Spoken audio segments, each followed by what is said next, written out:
Bismillahirrahmanirrahim. Assalamualaikum warahmatullahi wabarakatuh. Alhamdulillahirabbil alamin wassalatu wassalamu ala asrafil mursalin sayyidina Muhammadin wa ala alihi wa sahbihi ajma'in. Alhamdulillah, kita bersyukur kepada Allah, kita berjumpa kembali dalam nuansa Ramadan yang insyaallah penuh dengan berkah ini. Salawat serta salam mudah-mudahan selalu tercurahkan kepada junjungan alam Nabi besar Muhammad sallallahu alaihi wasallam.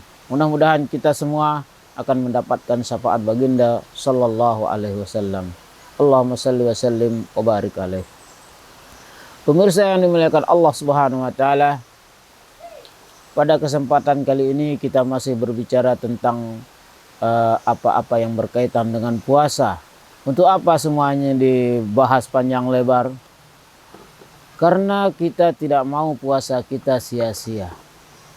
Pemirsa yang dimuliakan Allah Subhanahu wa taala, maka kali ini kita akan mengangkat beberapa model-model pertanyaan yang seringkali muncul terkait dengan apa yang merusak pahala kita, puasa kita, atau puasa itu sendiri rusak. Salah satunya adalah ketika kita dulu waktu kecil, ketika kita menangis lalu dikatakan jangan menangis, nanti puasamu batal.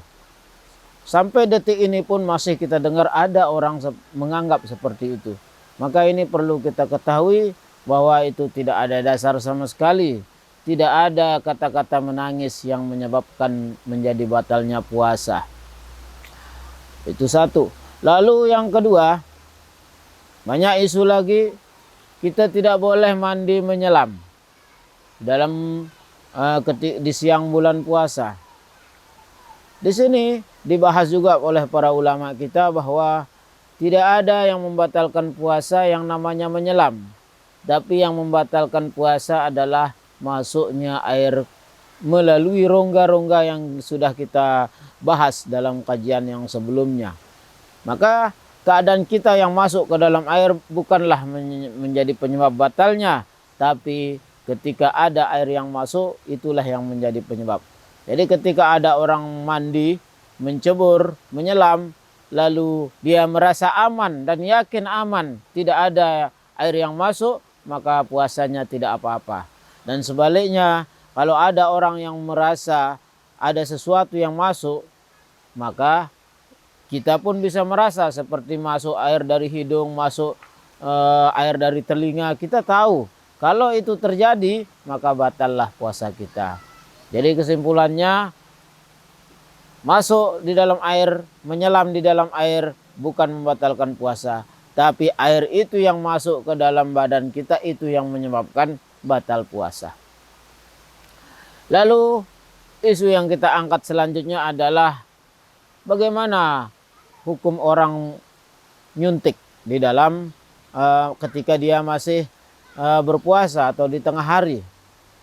Jumhur ulama berpendapat kalau menyuntik karena dia memasukkan sesuatu ke dalam badan kita tapi bukan melalui rongga yang terbuka. Maka kalau lubang hidung kita yang disuntik, disemprot masuk ke dalam, batallah. Lubang telinga yang masuk, jalannya nyuntik, batal. Atau lubang yang di bawah disuntik, batal. Seperti sekarang kita temukan ada orang yang demam itu, mereka dikasih obat melalui lubang belakang dimasukkan. Nah, sebagian kecil pendapat ulama kontemporer, mereka memakdurkan atau tidak menganggap batal kalau yang dimasukin itu obat karena darurat untuk sakit. Tapi jumhur ulama, walaupun itu obat, karena masuknya dari rongga yang terbuka, batallah puasa mereka karena memasukkan obat dari belakang. Lalu ada juga pertanyaan yang tiap tahun begitu dan tidak pernah putus sampai puasa ini pun ada yang bertanya tentang itu, terkait dengan obat tetes mata. Karena ketika mereka meneteskan air, obat berupa air masuk ke mata mereka, itu sudah pasti masuk. Apakah itu membatalkan puasa?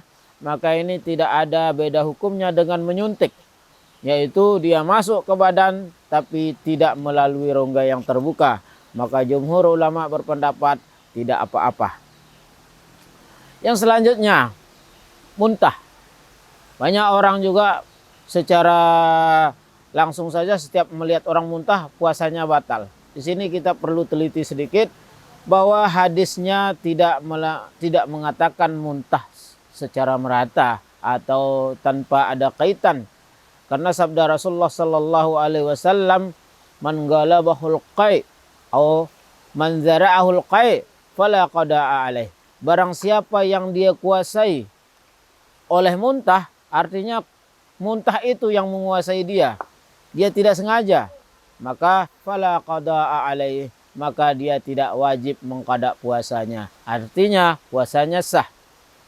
Wa izistasqa'a, tapi ketika dia sengaja melakukannya untuk muntah, misalnya dengan memasukkan jari ke mulut, bahkan ada ulama yang mengatakan dia tahu ada sesuatu yang bau bisa bikin muntah, dia tahu itu, dia sengaja cium-cium biar muntah, batallah puasanya. Artinya hadis itu menunjukkan muntah memang membatalkan puasa, tapi muntah yang disengaja. Kalau tidak disengaja, seperti kita lewat, tahu-tahu ada bau bangkai, kita naik motor, masuk angin, muntah, tidak apa-apa.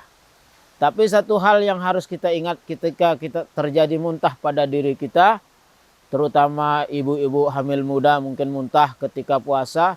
Satu hal yang kita ingat terkait dengan pembahasan kita membatalkan puasa makan dan minum. Ketika ada orang muntah, wajib dan harus dia berkemumur. Karena setelah muntah itu artinya isi perut keluar, dan itu dianggap najis oleh para ulama. Nah, ketika dia keluar lewat mulut, maka air liur sudah bercampur dengan muntahan yang tadi itu. Ketika air liur itu ditelan, alias air liurnya sudah tercampur dengan muntah, maka batallah puasa. Jadi caranya, kalau kita ternyata muntah tidak disengaja, baik itu karena ngidam, karena masuk angin di jalan, kalau muntah maka segeralah ambil air putih lalu berkemumur, dibuang semuanya. Setelah dibuang air itu semua, maka aman walaupun kita menelan air liur kita, karena air liur kita sudah bersih dari bekas muntah yang tadi. Mudah-mudahan ini bermanfaat untuk kita lebih hati-hati lagi dalam menjalankan ibadah puasa kita ini. Kita mohon kepada Allah Subhanahu wa taala, mudah-mudahan Allah mengampuni dosa kita semua, menerima amal ibadah puasa kita. Dan satu yang kita terus jangan lupa doakan, semoga wabah corona ini segera berakhir sehingga kita bisa bebas kembali menghidupkan syiar-syiar agama kita keluar dan menyebar. Dan tetaplah di rumah agar corona yang kita khawatirkan ini tidak terlalu cepat merambat. Karena dengan isolasi diri ini merupakan salah satu langkah untuk menghentikan mata rantai daripada virus ini. Kurang lebihnya mohon maaf. Wallahul muwaffiq wal hadi ila sabilir rasyad. Wassalamualaikum warahmatullahi wabarakatuh.